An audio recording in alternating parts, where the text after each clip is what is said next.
There's a deliberate creation of a hostile environment of asylum seekers by a political establishment that wants to shirk responsibility for the housing crisis, for the health crisis, for the cost of living crisis, and instead blame vulnerable people who are not responsible at all.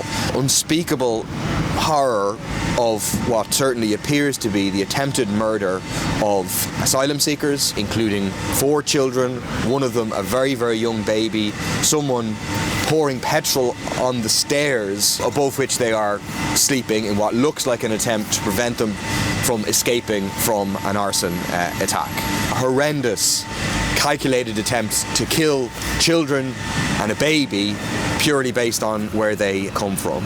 So that obviously has to be utterly condemned. I would appeal to anyone who is thinking about protesting outside any IPAS centre to think about what impact you're having protesting outside children's homes at this stage, given the arson attack that we saw there, given the over 30 arson attacks that we've seen over the past 4 or 5 years. Close to my own constituency, you had riots taking place outside City West where children, again, are living, attempting to break through police barriers. What would have happened if people had managed to get through the police barriers, and what would have happened to the children who are living there? So, nobody should be protesting outside people's homes in this climate of fear, of right-wing terrorism that we're seeing taking place.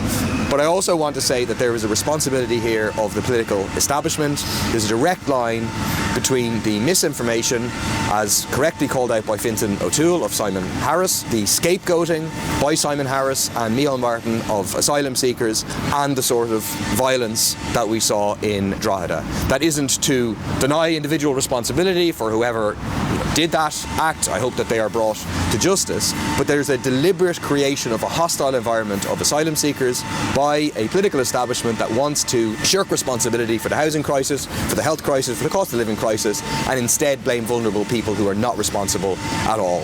It's the completely wrong framing that they are engaged in.